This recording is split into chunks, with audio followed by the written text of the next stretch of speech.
झार रे सुनना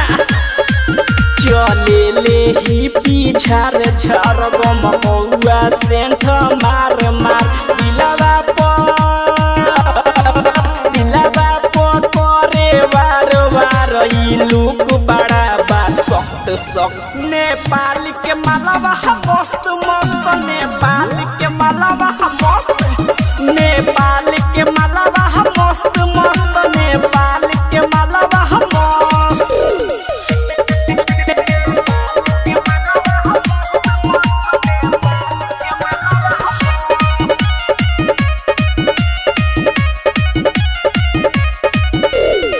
सीनावा से सरकेला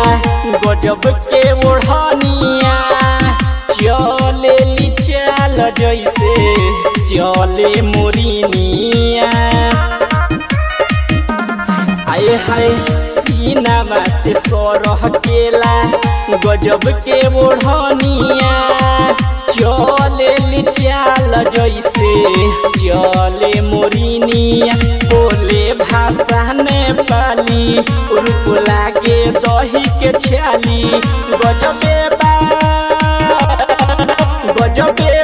रोहन चाल ढाल रहे शहर में हर वक्त वक्त नेपाल के मालवा मस्त मस्त नेपाल के मालवा मस्त नेपाल के मालवा मस्त मस्त नेपाल के मालवा मस्त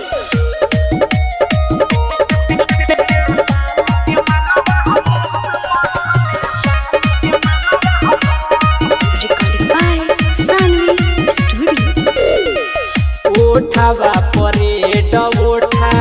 लाली चले मार के दिल दहलावे राइटर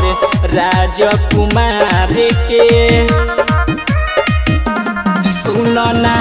ओठावा परेड ओठा लाली चले मार के दिल दहलावे राइटर राजकुमार के मथवा पर लाल टीका चंदा भी लागे फीका गजबे बा